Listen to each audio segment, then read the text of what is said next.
Today we are going to explain the episode 1 of a 2022 Japanese TV comedy, romance, supernatural, drama series called Tsuma, Shōgakusei no Naru. The first episode starts in their house, Nijima Keisuke making coffee while his wife Nijima Taki is preparing their food for lunch. Keisuke loves taking pictures. Taki told her daughter, Nijima Mai, to get ready because they are going to their farm. Later in the farm, they started harvesting their crops. Taki asked Keisuke to pull the weeds out and add fertilizers. Keisuke said, "Mama, look at these red bell peppers." Taki approaches him and dares him to taste, knowing it isn't a bell pepper. Keisuke takes one and tasted it, then realizes it's too spicy to be a bell pepper. Taki laughs and told him that it's not a bell pepper, it's habanero. Keisuke immediately drinks some water. Before going home, they take a picture of them holding their harvested crops. On their way home, Mai gets tired and fell asleep.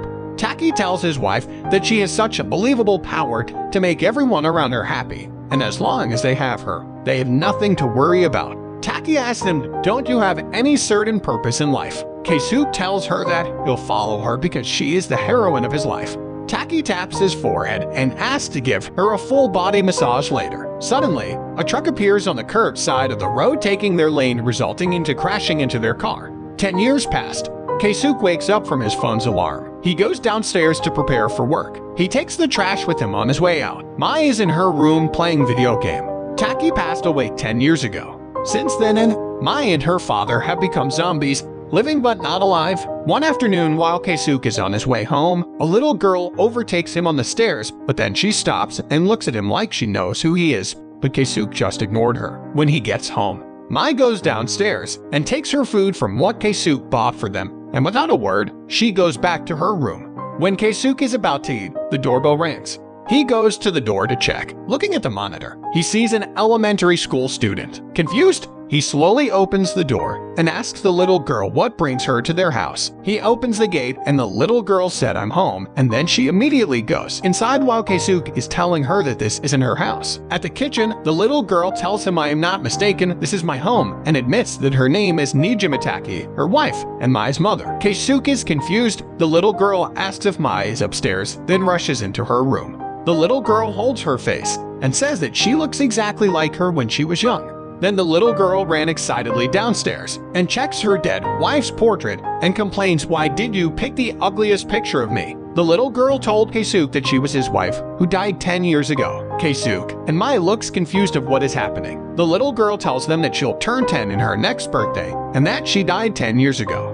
It seems that when she died, she was reborn in the child's body. The two couldn't understand what she is saying. The little girl says that her name was Nijima Taki. Mai tells her father that he should call the child's parents.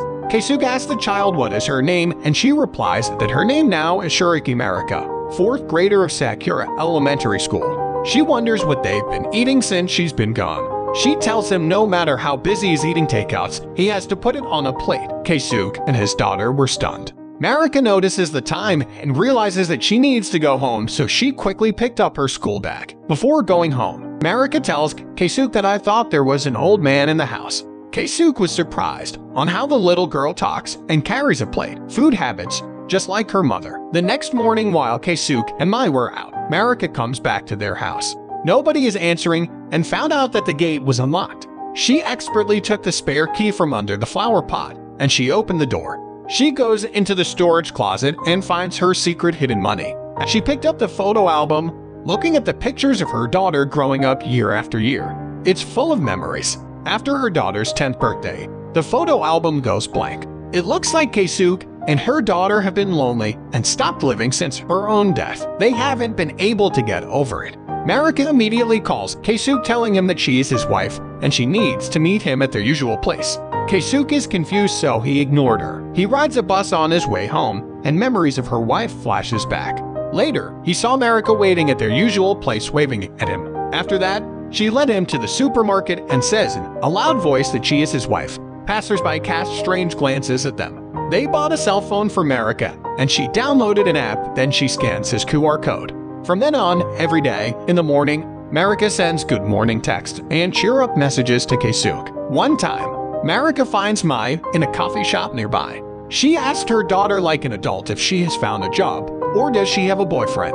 She learned that her daughter did go out for a long time. Marika bragged that when she was her age, she was a predatory girl. The daughter was stunned, thinking that how can a 10-year-old say such things? So, she concludes that the little girl is not some psychopath. Mai tells Marika that there are things that she should and shouldn't do. She also tells her don't ever show up again, then she left. On the other hand, Keisuke's boss tells him that he can go home. He goes into a diner feeling sad. Suddenly, Marika passes by. She scolds him on why he leaves his work so early and tells him that it's not very ambitious. Looking at Keisuke's unhappy face makes her sad. She held his face and tells him that even though he keeps looking down all the time, he won't find anything good down there, and he should pull himself together. The next morning, Marika knocked on their door. He tells her that she shouldn't keep coming on their house whenever she wants, and he mentions that he will have visitors coming. The two ended up cleaning their yard that hasn't been cleaned in 10 years. It is now clean and tidy under the supervision of Marika. She helps him prepare food for the coming visitors.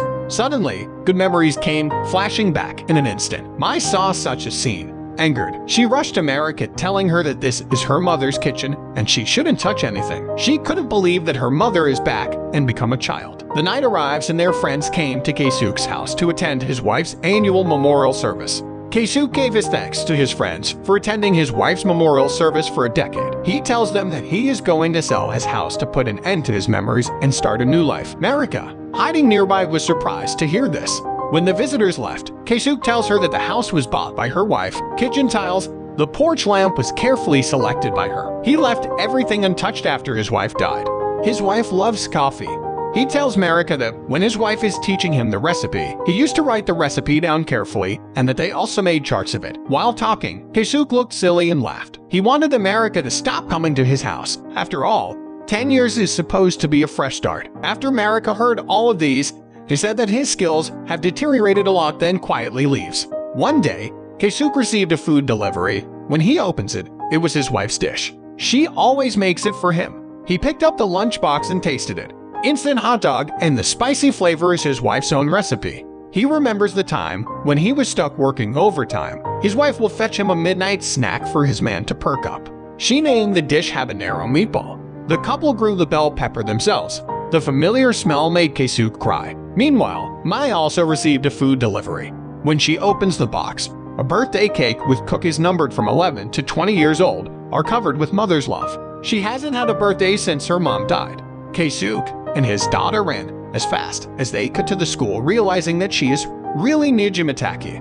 Marika tells them her memories with them from the past. 10 years of separation.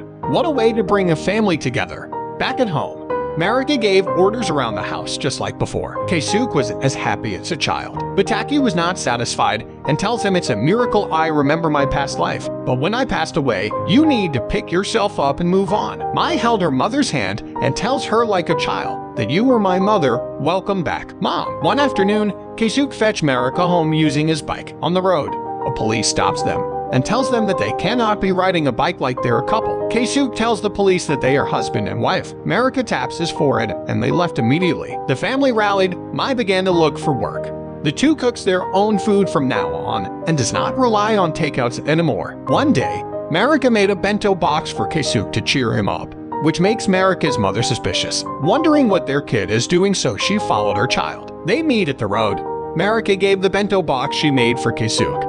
The first episode ends with Keisuke proposing to an elementary student, Marika. If you liked the video, please subscribe for more content like this and hit the like button to help us out. Until next video, bye-bye.